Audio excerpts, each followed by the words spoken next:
Good morning mga ka-green thumb. Iluluto tayo ngayon. Ito nga pala yung ano.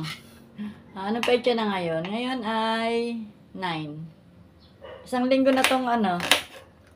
Isang linggo na tong ating lechon. Lechon pa din siya. Ayun tenga. Nakita ko yung tenga. Ayan. Magluluto tayo ngayon ng ito nasa freezer. Kaya ano. Okay pa siya. Ito yung ulo ng baboy. Ayan ang muso.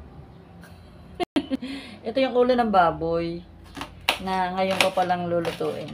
Lechong paksiw naman ang gagawin natin. Kaya naman, yan, may pang content na ulit.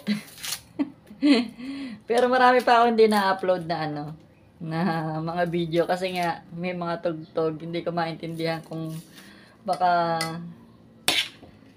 sayang naman kasi yung mga ano, mga salita doon.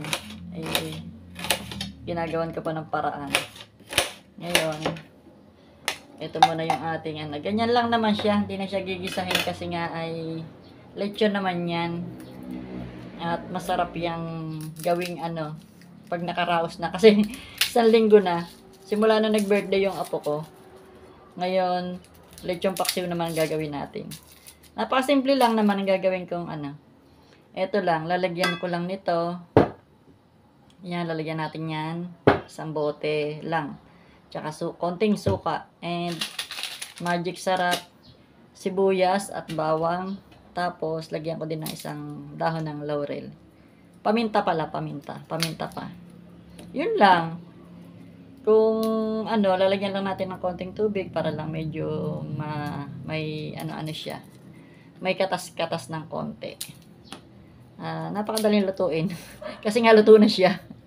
Ayun. Lagyan natin ng isang ulong bawang. Para mas malasa. Lagyan natin ng bawang. Isang ulong bawang. Lagyan din natin siya ng isang scoop na paminta.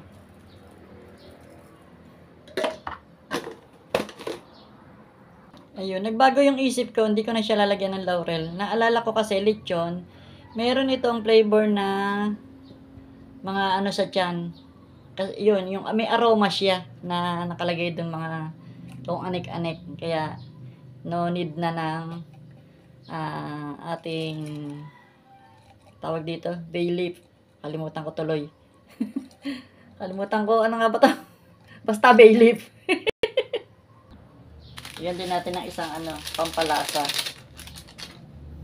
At itong ating Mang Tomas. Mang Tomas sarsa. Lagay natin siya lahat.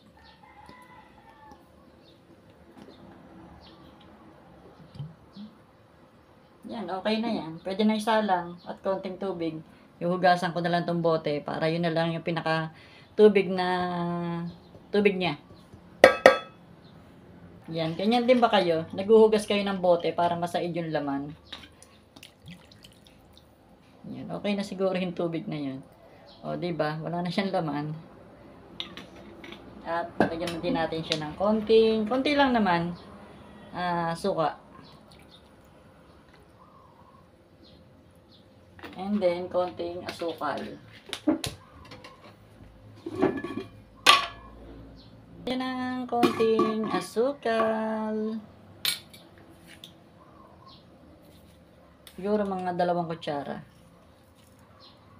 Binawasan ko pa. Baka tumamis masyado. Yan, okay na. Sasalang na yan. Ayun, nasalang na natin siya sa ating kalan. Tatakloban ko lang. Ayun, kumukulo-kulo na siya.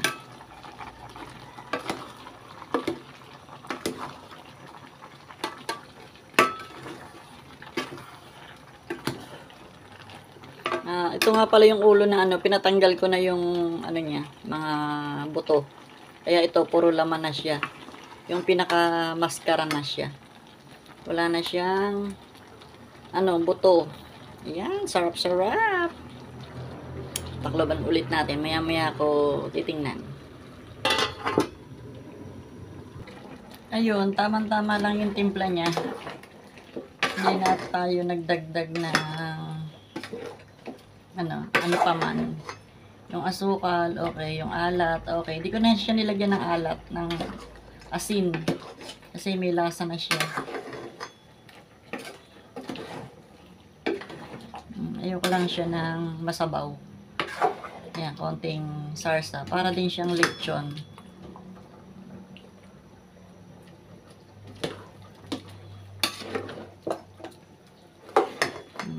Maya-maya luto na yan. Madali. Ating lechon paksiw. Lechon paksiw. Saucy. Ayan. Saucy.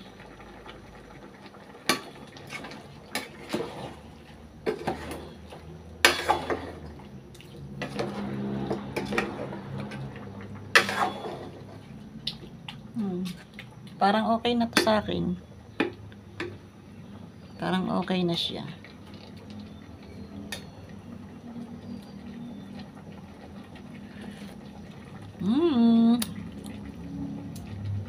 Sarap. Yun lang for today's vlog. Ang ating lechon paksiw. Lechon ulo. Yan, tira ng birthday. Lechon paksiw na ulo ng baboy. Tara na, kain na! Bye! See you on my next vlog. Babu!